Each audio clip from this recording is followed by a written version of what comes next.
ఇష్టం లేకుండా తాళి కట్టావని ఏడ్చే రకం కాదు నేను. జుట్టు పట్టుకొని ప్రేమలోకి ఈడ్చే రకం. ముసలాడువై చచ్చేంత వరకు ప్రేమించు. ఇవే ఇవే జీవన తరంగాలు, ఇవే ఇవే జీవన తరంగాలు, జీవన తరంగాలు. మనకు 2 ఆప్షన్స్ ఉన్నాయి. ఫస్ట్ ఆప్షన్, కేవలం ఒక రియల్ ఎస్టేట్ బిజినెస్లోనే మీరు ఇన్వెస్ట్ చేసిన మనీలో 90% మనీ బ్లాక్ మనీనే. అది ఇప్పటికిప్పుడు లెక్కల్లో వైట్గా మార్చి మేనేజ్ చేయాలంటే చాలా కష్టం. అయినా చేయొచ్చు. దానికి మ్యాన్ పవర్ కావాలి. అందుకు డబ్బు బాగా ఖర్చు అవుతుంది. అది భరిస్తాను అంటే అలానే చేద్దాం. అది కాదంటే సెకండ్ ఆప్షన్ కూడా ఉంది. ఎందుకయ్యా అంత సాగదీస్తావు? టెన్షన్ తట్టుకోలేకపోతున్నాను, చెప్పవయ్యా. ఏం లేదు, సెర్చ్ అయ్యే వరకు వెయిట్ చేయాలి. ఒకవేళ సెర్చ్ చేసినా పూర్తి వివరాలు దొరకవు కదా. ఎంత దొరికితే అంతకు ట్యాక్స్ పెనాల్టీ కట్టి ఫినిష్ చేయొచ్చు. అంటే వెయిట్ చేసి చేతులు కాలేక ఆకులు పట్టుకోమంటావా? అంతేనా? ఆ మాత్రం దానికి సీనియర్ చార్టర్డ్ అకౌంటెంట్ అనే పెద్ద పేరు, ఇంత పెద్ద ఆఫీసు ఎందుకయ్యా? మరి ఏం చేయమంటారు?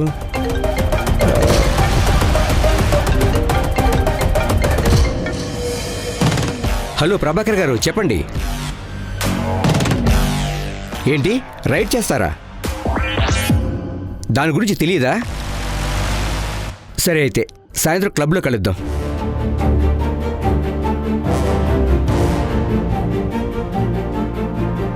ఇన్కమ్ ట్యాక్స్ నుండి ఇన్స్పెక్టర్ ప్రభాకర్ వాళ్ళు ఆల్రెడీ ఇన్వెస్టిగేషన్ స్టార్ట్ చేశారంట. ఏదో సర్వే చేస్తున్నారంట. ఎందుకైనా మంచిది మీరు జాగ్రత్తగా ఉండండి. లిక్విడ్ క్యాష్, నగలు, డాక్యుమెంట్స్ లాంటివి ఏవి ఇంట్లో పెట్టుకోకండి. అది నేను చూసుకుంటానయ్యా. కానీ మీరు చేయాల్సిన పని. మీరు సరే అని ఎక్స్ట్రా మ్యాన్ పవర్కి అయ్యే ఖర్చు భరిస్తే అతి కష్టం మీద 2 నెలల్లో మీ అక్రమ సంపాదన సక్రమ సంపాదనగా మార్చేందుకు వీలంత వరకు ట్రై చేస్తా. మీరు డిసైడ్ అయ్యాక మళ్ళీ కలుద్దాం.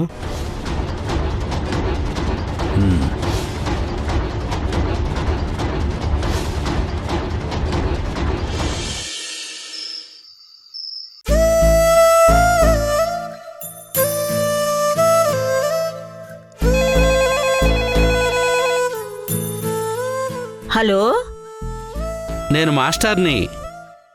దేవిక ఉందండి? ఉందండి మాస్టారు. శాంతమైన మాట్లాడేది? నేనమ్మా మాస్టర్ని, గుర్తుపట్టలేదా? సుధా వాళ్ళ నాన్నగారే కదా మీరు. ఎలా ఉన్నారు?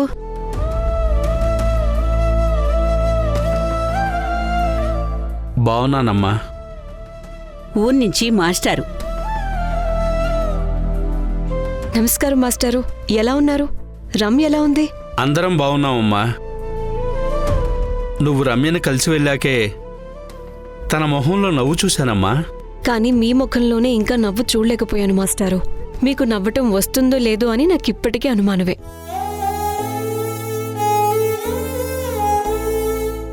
అయ్యో, ఊరికే అన్నాను మాస్టారు, క్షమించండి. మీరు నవ్వితే చూడాలని అంతే. హర్ట్ అయ్యారా? లేదమ్మా, సుధ గుర్తుకొచ్చిందంతే. సారీ మాస్టారు. అవును, ఫోన్ చేశారు, ఏదైనా పనుంటే చెప్పండి. వచ్చే శని ఆదివారాలు ఇంట్లో ఉంటారా? అవును మాస్టారు. ఇంతకు ముందు సుధ గుర్తొచ్చిందన్నారు, ఏమైంది? మీరు నాతో ఏమైనా చెప్పాలనుకుంటే చెప్పండి. నేను మీ కూతురు సుధలానే అనుకోండి. రమ్యని కూడా తీసుకొస్తున్నాను. 10 రోజులు మీ ఇంట్లో పెట్టుకోగలవా? అది కూడా నీకు ఇబ్బంది లేకపోతేనే. ష్యూర్, తప్పకుండా మాస్టారు. మీరంతలా అడగాల?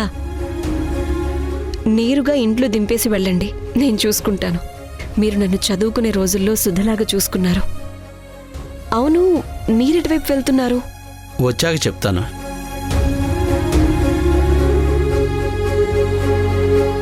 మాస్టర్ గారు ఈ టైంలో ఎందుకు ఫోన్ చేశారు? ఏంటమ్మా నువ్వు? మాస్టర్ గారు సుధ తండ్రే కదా, ఆయనకి ఎంత బాధగా ఉంటుంది. అన్నీ తెలిసిన దానివి నువ్వే అలా అనొచ్చా? నేనేం తప్పు మాట్లాడాను? మాస్టర్ గారు సుధ తండ్రే కదా. చదువు నేర్పిన మాస్టర్ తను, కాబట్టి మనం అలాగే గుర్తుపెట్టుకోవటం మర్యాద. మర్యాద చేసే పనిని బట్టి, కన్నబిడ్డలు తీసుకొచ్చే కీర్తిని బట్టి గుర్తింపు వస్తుంది. ఆయన బడిపంతులుగా చేరిన కొత్తలో అందరికీ విద్యాబుద్ధులు నేర్పించే మాస్టారు. ఆ తర్వాత సుధ పుట్టాక సుధకు తండ్రిగా గుర్తింపొచ్చింది. సుధ వెళ్ళిపోయాక లేచిపోయిన సుధ తండ్రిగా అందరూ అనుకుంటున్నారు. ఇంకా అందరికీ అలానే గుర్తుంది. అందుకే సుధా వాళ్ళ నాన్నగారు కదా అని అన్నాను. నువ్వు మారిపోయావమ్మా, ముందు నుంచి ఇలా లేవు. ముందు నుంచి ఎలా ఉన్నా వాళ్ల పేరు నిలబెట్టేది వాళ్లు కనిపెంచిన ముందు తరాల పిల్లలే. నేను మొదట్లో మీ నాన్నకు భార్యను. ఆయన పోయాక వంటలు చేయడానికి వెళ్ళాను. అప్పుడు నన్ను అందరూ వంట మనిషి శాంతమ్మ అన్నారు. నిన్ను వంట మనిషి శాంతమ్మ కూతురుగా విన్నాను. ఇప్పుడు నువ్వు పెద్ద ఆఫీసర్ అయ్యావు. అప్పుడు నన్ను శాంతమ్మ అంటే ఓ పలానా ఆఫీసర్ గారు అమ్మనా అని చెప్పన్నారు. తర్వాత ప్రేమించి పెళ్లి చేసుకుని వెళ్ళిపోయావు. అప్పుడేమన్నారు? లేచిపోయిన దేవికి వాళ్ళ అమ్మనా అన్నారు. ఇప్పుడు నువ్వు చిన్న బాసుగా ఇక్కడికొచ్చాక అసిస్టెంట్ కమిషనర్ దేవికా వాళ్ళమ్మ శాంతమ్మ అంటున్నారు. చాలమ్మా, చెప్పి చెప్పి మురిసిపోతున్నావు. అక్క ఎప్పుడూ అంటూ ఉండేది నా మాట కరుకు అని. అది నీ నుంచే వచ్చినట్టుంది. నేనలా మాట్లాడింది అహంకారంతో కాదు. నువ్వు పెద్ద ఆఫీసర్ అయ్యామని గర్వంగా భావించి చెప్తున్నాను. ఒకప్పుడు ఏదో చాలీ చాలని డబ్బులతో బ్రతికాం. అలాంటిదిప్పుడు చాలా మంచిగా ఉన్నాం. సొసైటీలో పేరు బావున్నప్పుడే చెప్పుకోవాలి కదా. అవును, మాస్టర్ ఎందుకు కాల్ చేశారు? రమ్యని 10 రోజులు మీ ఇంట్లో పెట్టుకోవడం కుదురుతుందా అని అడిగారు. వచ్చే ఆదివారం వస్తామని చెప్పారు. రమ్య ఇక్కడ ఉండడం కుదరదని చెప్పాల్సింది. ఎందుకమ్మా అలా అంటున్నావు? ఒకింటి ఆడపిల్ల, అందులోనూ వయసుకొచ్చిన అమ్మాయి. బాగా గడుసుదని విన్నాను. అలాంటి అమ్మాయిని మన ఇంట్లో పెట్టుకుంటే రేపటినాడు ఏం జరిగినా దానికి మనమే జవాబు చెప్పాల్సుంటుంది. ఆ తలనొప్పంతా మనకు అవసరమా? ఏంటమ్మా అలా మాట్లాడుతున్నావు? ఇక్కడికొచ్చాక సుధని చూద్దామని ఊరికి వెళ్ళాను. అప్పుడు సుధ లేదు, చనిపోయిందని తెలిసింది. పాపం, అప్పుడే ఈ పాప గురించి తెలిసింది. తల్లి లేని బిడ్డగా రమ్య పడుతున్న బాధను చూసి నేను చలించిపోయాను. సుధకు జరిగిన అన్యాయం గురించి మాస్టర్ గారు చెప్తుంటే తట్టుకోలేకపోయాను. కనీసం సుధ కూతురికైనా అండగా ఉండాలని ధైర్యం చెప్పొచ్చాను. వచ్చేటప్పుడు తను జత బట్టలు అడిగింది. వయసుకొచ్చిన ఆడపిల్ల, శరీరంలో వచ్చే మార్పుల గురించి చెప్పే ఆడదిక్కు కూడా లేకపోయింది. అందుకే నా వంతుగా డ్రెస్ ఇప్పించొచ్చాను. డ్రెస్ అడిగింది, కొనిచ్చావు, సరిపోయింది. అంతటితోనే ఆపేయి. అలా ఎలా చెప్పగలనమ్మా? తను నాతో ఉంటూ హైస్కూల్కి వెళ్తాను, నన్ను హైస్కూల్లో చేర్పించమని అడిగింది. అప్పుడు నేను రమ్యతో ఆ బాధ్యత నేను తీసుకోలేను అని చెప్పాను. అప్పుడు తను ఏముందో తెలుసా? అమ్మా, మీరు పరాయి వాళ్ళు కాబట్టే నా బాధ్యత తీసుకోవటం లేదు, మీరిచ్చిన డ్రెస్ కూడా వద్దు అంది. అనాథలే తెలియని వారి నుంచి బట్టలు తీసుకుంటారు అంది. మాస్టారు పెంపకంలో పుణికి పుచ్చుకున్న గర్వం అది. కాదమ్మా, చిన్నపిల్లే అయినా తనకి ఆత్మగౌరవం ఎక్కువ. అలా అయితే డ్రెస్ వద్దని చెప్పినప్పుడే వదిలేసి వచ్చేయాల్సింది. అమ్మా, సుధ ఏమన్నా కొత్తనా? చదువుకునే రోజుల్లో ఎన్నిసార్లు మనింట్లోనే తిని పడుకునేది. ఇంకా మాస్టారు మనింట్లో చేసే ప్రతి ఫంక్షన్కి, పండక్కి వచ్చేవారు. నాన్న చనిపోయాక మనకు ఆసరాగా అండగా నిలబడ్డారు. అలాంటిది సుధ కూతురు మాస్టర్ గారి మనవరాలు సహాయం అడిగితే కాదని ఎలా చెప్పగలను? సహాయం చేయడం వేరు, బాధ్యతలు తీసుకోవడం వేరు. రేపా పిల్లకేదైనా సహాయం చెయ్యాలనుకుంటే చెయ్యి, కానీ బాధ్యత మాత్రం తీసుకోకు చెప్తున్నా. అదే అందరికీ సుఖం. నిజం చెప్పమ్మా. అదే అమ్మాయి నీ దగ్గరకొచ్చి నన్నడిగినట్టే నిన్ను అడిగితే నువ్విలాగే మాట్లాడగలవా? ఏమో, నువ్వైతే రమ్యని నీతో పాటు ఉంచుకుంటాను అంటున్నావు. ఇక్కడే కాలేజీలో చేర్పించి చదివిస్తాను అంటున్నావు. ఆ తర్వాత కూడా నువ్వే చూసుకుంటాను అంటున్నావు. అంతేనా? అవునమ్మా, అందులో తప్పే ఉంది.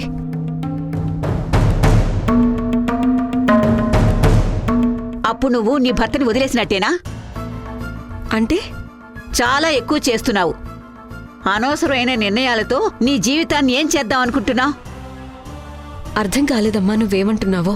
నిజం చెప్పు, నా మాట నీకు అర్థం కాలేదా? లేదమ్మా, నిజంగానే అర్థం కాలేదు. నువ్వు నా కూతురివి. నా మాట నీకు అర్థమైందని నాకు తెలుసు.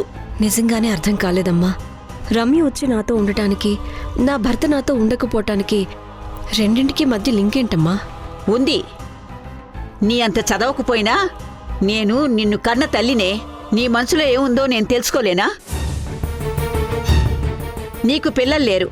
ఎంత సంపాదించినా, ఎంత అధికారం ఉన్నా నువ్వు ఒక ఆడదానివే కదా.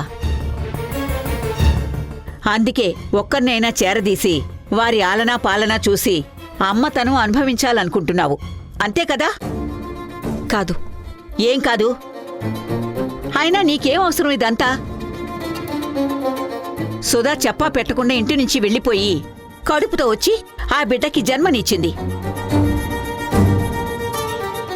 ఆ బిడ్డను పెంచి పెద్ద చేసి నా కట్ట కట్టాడు. ఇప్పుడు వయసు వచ్చాక మళ్లీ తన పెంపకంలో ఎక్కడ తప్పు జరుగుతుందోనన్న అనుమానంతో ఆ బిడ్డనిక్కడ వదిలేసి వెళ్ళిపోదాం అనుకుంటున్నారు మాస్టారు. మాస్టర్ గారి బాధంతా ఆడపిల్లని పెంచడంలో ఓడిపోయానేమోనని. ఆ ప్రాయచిత్తంతో ఇంతకాలం రమ్యని పెంచి పెద్ద చేశారు. మళ్ళీ తన చేతుల్లో ఏం జరుగుతుందో ఏమోనని నీ దగ్గరికి పంపిస్తానంటున్నారు. మాస్టర్ గారి కూతురి పెంపకం విషయంలో అంచనా తప్పు ఉండొచ్చు. అందుకే రమ్యని ఇంతకాలం పెంచి పెద్ద చేసి ప్రాయశ్చిత్తం చేసుకున్నారు. మరి నువ్వేం తప్పు చేశావు? ఏం చేయలేదు కదా. మరి నీకెందుకీ తంట?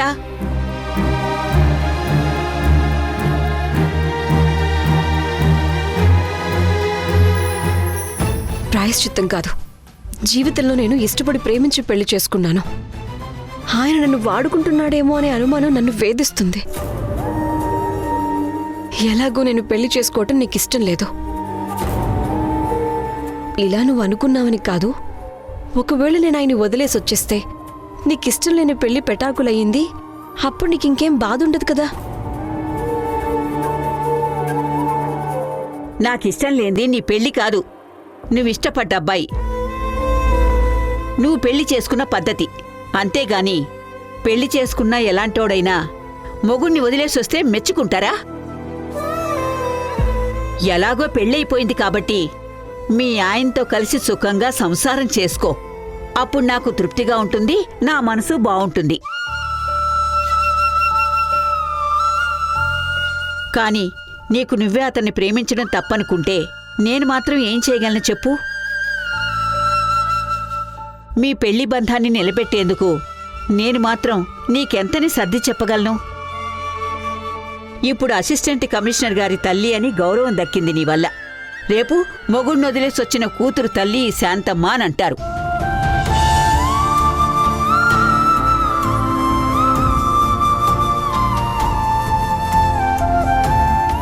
సర్లే, వెళ్ళి పడుకో. అమ్మా,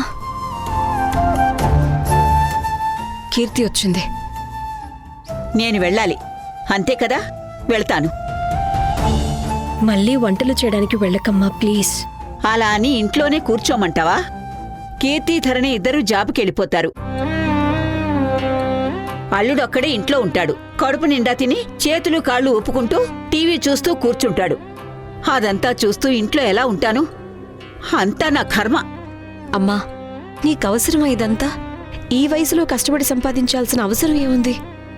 ఏ జన్మలో ఏం పాపం చేశానో అది ఈ జన్మలో అనుభవిస్తున్నాను. దానికి ప్రాయశ్చిత్తంగా ఈ వయసులో కష్టపడుతున్నాను. 10 ఇళ్లల్లో వంట చేసి డబ్బులు సంపాదించి బ్రతుకుతున్నాను. అలసటలో అన్నీ మర్చిపోతున్నాను. అలా అలవాటు పడ్డప్పుడు ఇంట్లో ఖాళీగా కూర్చుని ధ్యానం చేస్తే మనసుకి ప్రశాంతత దొరకదు. ఇదిగో నువ్వైతే హోటల్లో తిని ఆరోగ్యం చెడగొట్టుకోకు. వారంలో 2 రోజులకోసారి వచ్చి వంట చేసి వెళ్తాను. వాటిని వేడి చేసుకోవడానికి నీ దగ్గర మైక్రోవేవ్ ఓవెన్ ఉంది కదా, కాబట్టి నేను వండిన కూరలు చెడిపోకుండా మరుసటి రోజు కూడా తినొచ్చు. అటు ఇటుగా వారంలో 4 రోజులు నా చేతి వంట తిన్నట్టుంటుంది. నాకు చేసి పెట్టినట్టుగా ఉంటుంది. కన్న కూతురింట్లో చేయడానికేముంది? నీ జీవితం బాగోలేకపోయినా జీవించడానికి బలంగా ఉండాలి కదా. వెళ్ళొస్తాను.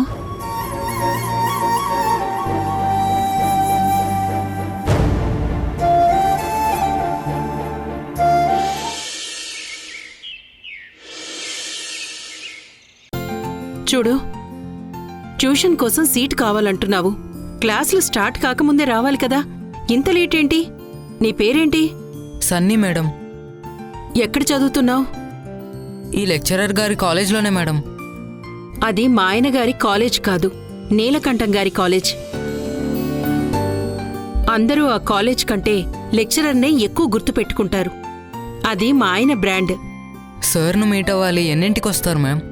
ట్యూషన్ ఫీజు, జాయినింగ్ లాంటివి అన్నీ నేనే చూసుకుంటాను. ఆయన అడ్మిషన్ ప్రాసెస్లో ఇన్వాల్వ్ కారు. కానీ నువ్వు లేటుగా వచ్చావు.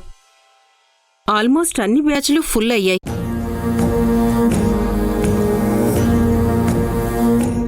ఉదయం 5:30 బ్యాచ్లో మాత్రమే ఖాళీలున్నాయి. వస్తావా మరి? వస్తానండి. ఇంతకీ మీ పేరెంట్స్ రాలేదా? పేరెంట్స్ వస్తేనే సీట్ అలాట్ చేస్తాం. లెక్చరర్గా ఆయన ఎంత ఎఫర్ట్ పెట్టినా పేరెంట్స్ పట్టించుకోకపోతే వేస్ట్ అని సార్ ఎప్పుడూ చెప్తూ ఉంటారు. ఇంతకీ మీ పేరెంట్స్ ఎందుకు రాలేదు? నాన్న బిజీగా ఉన్నారు. అమ్మ నువ్వు వెళ్ళి కనుక్కొని రా అని చెప్పింది. పిల్లలకి ట్యూషన్ చాలా ముఖ్యం. ఈ కాలంలో ఇంటర్ మార్కులే చాలా కీలకం. పిల్లల ఫ్యూచర్ డిసైడ్ చేస్తాయి. ఇలాంటి టైంలో మీ నాన్న నీతో రాలేదేంటి? అంత బిజీగా ఉంటారా? ఇంతకీ మీ నాన్నగారు ఏం చేస్తుంటారు? కార్పొరేషన్లో చీఫ్ ఎగ్జిక్యూటివ్ ఇంజనీర్గా పనిచేస్తున్నారు. ఓ, అదా సంగతి. డబ్బులు బాగా సంపాదించుంటారు. డబ్బులిస్తే అన్నీ వస్తాయనే ఇగో కదా. కానీ ఇక్కడ అలా కాదు, ఫీజు ఎక్కువే. అలా ఫీజుతోనే సీట్ రాదు, మెరిట్ కూడా ఉండాలి. 10th ఎంత పర్సెంటేజ్ వచ్చింది నీకు? 68% వచ్చింది మ్యామ్. ముందే చెప్పాలి కదా బాబు. ఏమైంది మేడం? 95% కంటే తక్కువ వచ్చిన వారిని ఆయన కన్సిడర్ చేయరు. నీకు సీట్ అంటే కుదర్ని పని. ఇక నువ్వు బయలుదేరచ్చు బాబు. మేడం, లెక్చరర్ గారిని ఒకసారి అడిగి చూస్తాను. ఏ ప్రయోజనం ఉండదు. మార్కులు జీవితంలో మార్పు తీసుకురాలేకపోవచ్చు. మార్కులే జీవితం కాదని కొంతమంది లెక్చర్స్ ఇస్తూ ఉంటారు కదా. కానీ ఈ లెక్చరర్ గారి ట్యూషన్ క్లాసులో సీట్ రావాలంటే మార్కుల పర్సెంటేజ్తోనే సాధ్యం. మేం ఆల్రెడీ పెట్టిన కట్ ఆఫ్ పర్సెంటేజ్ 95%. వాళ్లకే సీట్ ఇవ్వలేదు. చాలా డిమాండ్ ఉంది. పేరెంట్స్ని తీసుకురమ్మంటారా? ఏం ప్రయోజనం ఉండదు బాబు. మీ నాన్నగారు బాగా సంపాదించినట్లున్నారు. తిరగడానికి బైక్ ఇచ్చారు. ఖర్చుకు డబ్బులు కూడా ఇచ్చుంటారు. ఇక చదవడానికి టైం ఎక్కడుంటుంది? చూడు, బాగా చదివి మంచి మార్కులు తెచ్చుకో. అలాగే మేడం.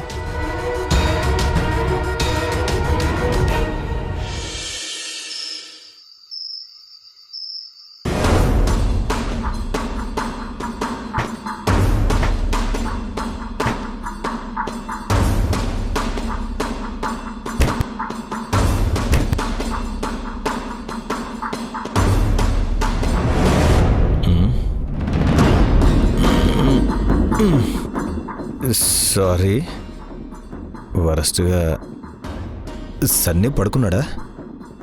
అవును. వరస్ట్గా సౌండ్ మీకు డిస్టర్బ్ అవుతుంది అని షూ బయట విప్పి చేత్తో పట్టుకుని వచ్చాను. అవును, నువ్వు తిన్నావా? లేదు, మీరు తిన్నాక నేను తింటాను. ఎన్నిసార్లు చెప్పాను వరస్ట్గా నా కోసం వెయిట్ చేయకు. నువ్వు టైంకి సరిగ్గా తినలేదనుకో, ఆరోగ్యం పాడవుతుంది. వరస్ట్గా ఈ టైం వరకు తినకుండా ఉంటే ఎలా? సరే మీరు ముందు రండి. రండి. ఓకే.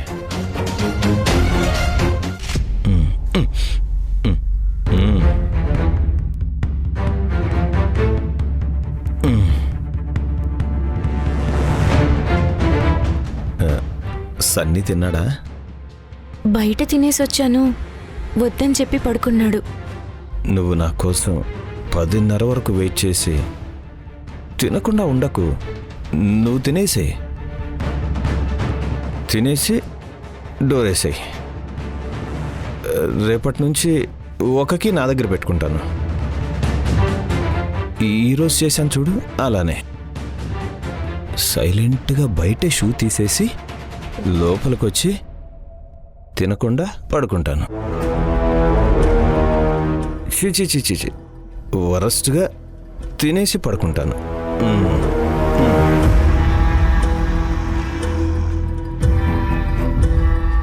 నేను సిటీలో పేయింగ్ గెస్ట్గా ఉండేవాడిని. ఆ టైంలో భోజనం కోసం వెళ్ళేటప్పుడు సౌండ్ రాకుండా వెళ్ళేవాడిని. ఇదిగో గరిటె సౌండ్ కూడా రాకుండా వేసుకునేవాడిని. సౌండ్ వస్తే వీడికి పొగరెక్కువ అనుకుంటారేమోనని నక్కి నడిచేవాడిని వరస్ట్గా. సరే, ఇప్పటికే బాగా లేట్ అయింది, తిని పడుకోండి.